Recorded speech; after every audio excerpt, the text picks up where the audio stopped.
better daily, where we work hard in our minds, bodies, and our spirits to become 1% better every single day. Download the app and join our Betterment family at betterdaily.life to catch the video version of these podcasts. Here's your host and my dad, Alex Van Houten. What is up, Betterment family? This is Alex Van Houten in Better Daily Live. Welcome to Nutrition Tip Tuesday. I'm excited today to share a tip with you about your nutrition that will help you on your journey to become 1% better every single day. And today I'm telling you why I don't like intermittent fasting.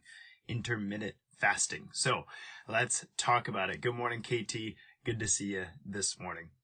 So fasting is a powerful and important topic. And in fact, tomorrow for Wildcard Wednesday, I'll actually be linking Fasting 101, which is an episode that I did about a year ago to help people get into fasting if they've never tried it before and to understand kind of the ins and outs of getting started. But I have covered it in workshops. I've covered it in individual conversations. I've talked to clients about it. And so today I wanted to make sure that here in Better Daily Live, I got to tell you why I don't like intermittent fasting.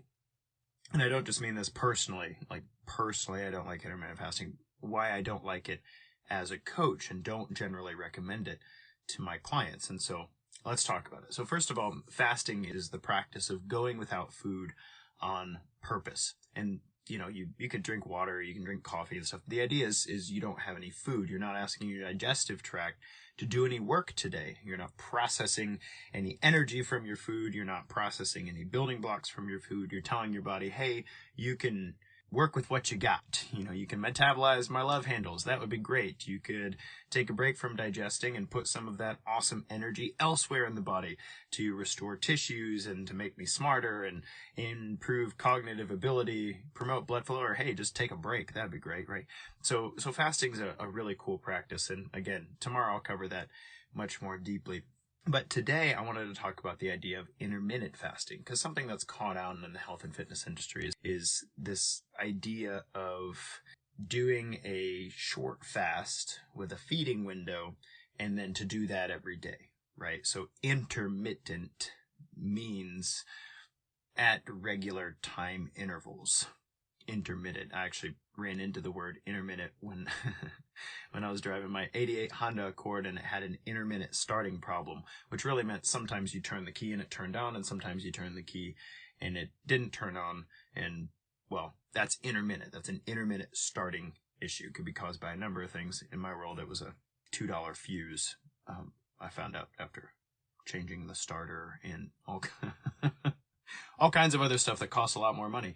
But intermittent in fasting has taken on this thing of a feeding window. You might go 18 hours without eating, which means I skip breakfast today, and then I eat maybe around 2 or 3 p.m., and then I eat for 6 hours, and then I don't eat overnight, and then I wake up and I do it again tomorrow. That's intermittent fasting, an 18-6 feeding window. In the research, they call it time-restricted eating, because a number of different time intervals have been studied: 12 hours on and 12 hours off, 18 hours on and 6 hours off, 20 hours on and 4 hours off. And so the idea is if I have these eating schedules in my life, that they will do beneficial things for me. And different things have been touted. So there's been research that suggests some short-term fat loss benefit. There has been research to suggest that it makes it easier for some people to stick to a caloric deficit. There's been research to suggest that you might actually get a little bit of ketosis, maybe a little bit of autophagy. Autophagy is the body's ability to restore tissues in the body. And it's also suggested that perhaps it'll help balance blood sugar, especially for populations wrestling with type 2 diabetes. And there's a few other things. In fact, men in the first 2 or 3 weeks of intermittent fasting, an 18-6 feeding window, they might get an elevation in testosterone.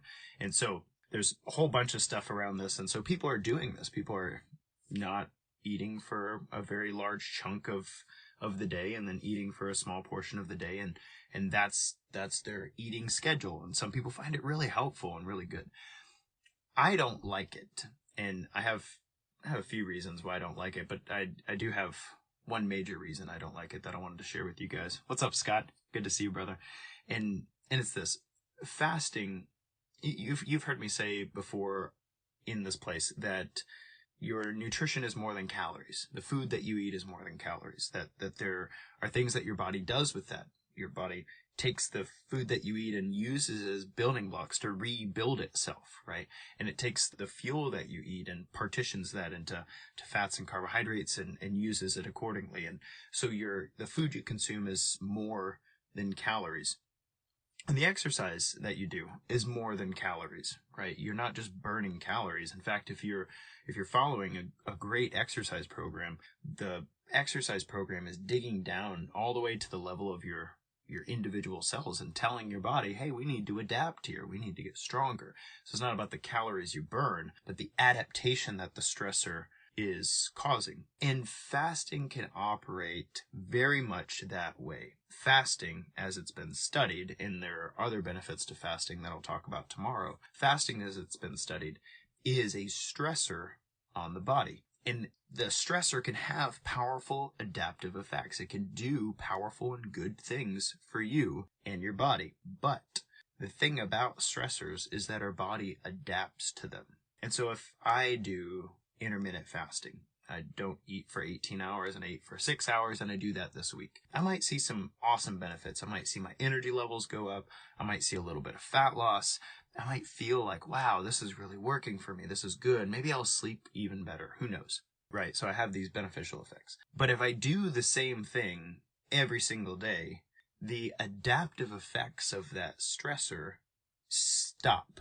They don't work. It's like if I did the same workout every day this week, I did my push-ups and I did my pull-ups and I did my squats, I might actually see some benefit over this next week. But fast forward 3 months.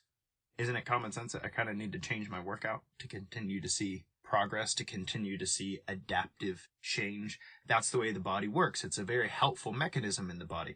If changes occur, the body works really hard to adapt so that it can efficiently deal with this thing we do on a regular basis. And so one of the major reasons that I don't recommend intermittent fasting to my clients, I don't do it myself, is because if you do something every single day, you'll stop adapting to it, right? You will adapt to it and that'll be the end of it. So I had this guy, I was working with him. He was fasting 20 hours a day and eating 4 hours a day. And at first he saw some significant weight loss, about 3 or 4 weeks of weight loss. It was good and beneficial. And then he plateaued and he's like, I don't know what's going on. Like, why? I'm still fasting 20 hours a day and eating 4 hours a day. I don't understand what's happening. In fact, I'm even keeping my calories the same. I don't understand what's happening. I'm like, oh, well, your body's just adapted to that. Your body got smart.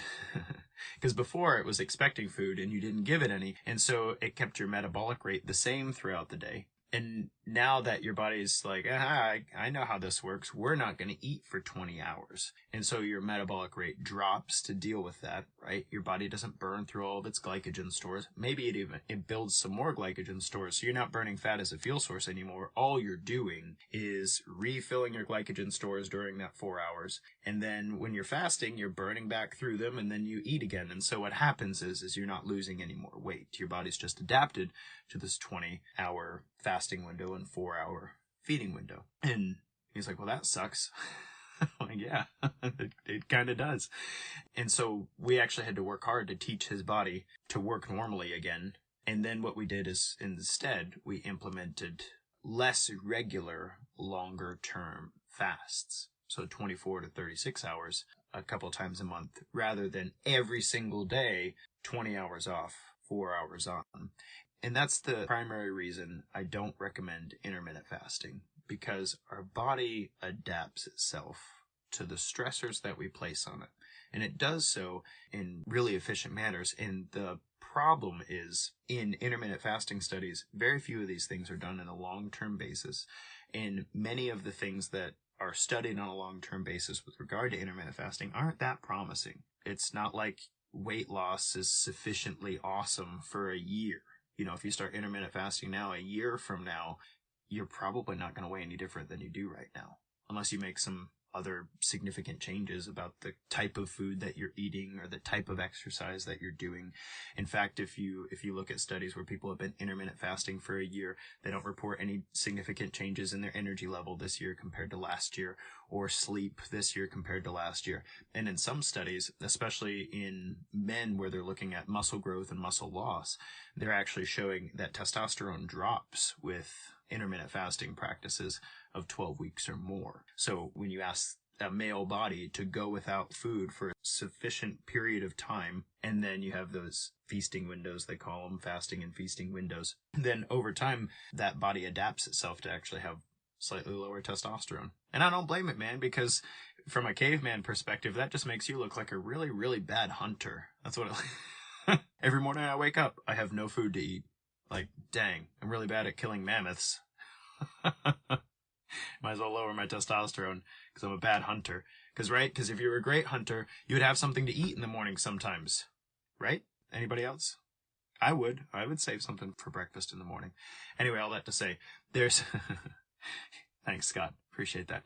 But there are a lot of reasons, and I'll talk about it more tomorrow, why I think from a nutrition perspective that fasting can be a powerful and important practice, especially if we operate with it in the sense that we don't allow our bodies to adapt to it, that it gets to remain an acute stressor, that it gets to be a thing that we do sometimes that's really good for us and creates powerful adaptations, but not something that we do all the time, every day, and expect that to be a great thing that our body doesn't just get more efficient and adapt to. I'd love to hear your thoughts. Have you tried intermittent fasting?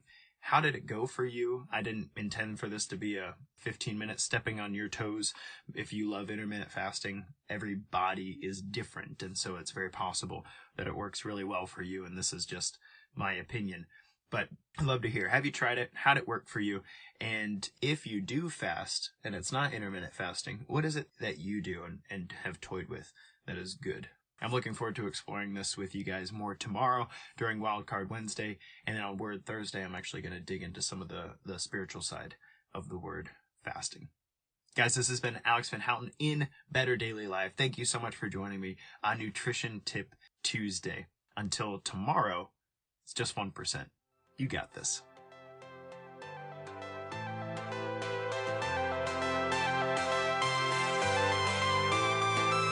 Thank you for joining us for 1% Better today. Don't forget to subscribe for the podcast. Leave us a raving review to tell others how Better Daily has helped you in your journey. If you want more Better Daily, download our app and join our Betterment family at betterdaily.live. Use code POD to get 25% off your subscription. That's POD, all caps, to save 25% on your subscription. We all have a cross to carry. It's lighter when we do it together.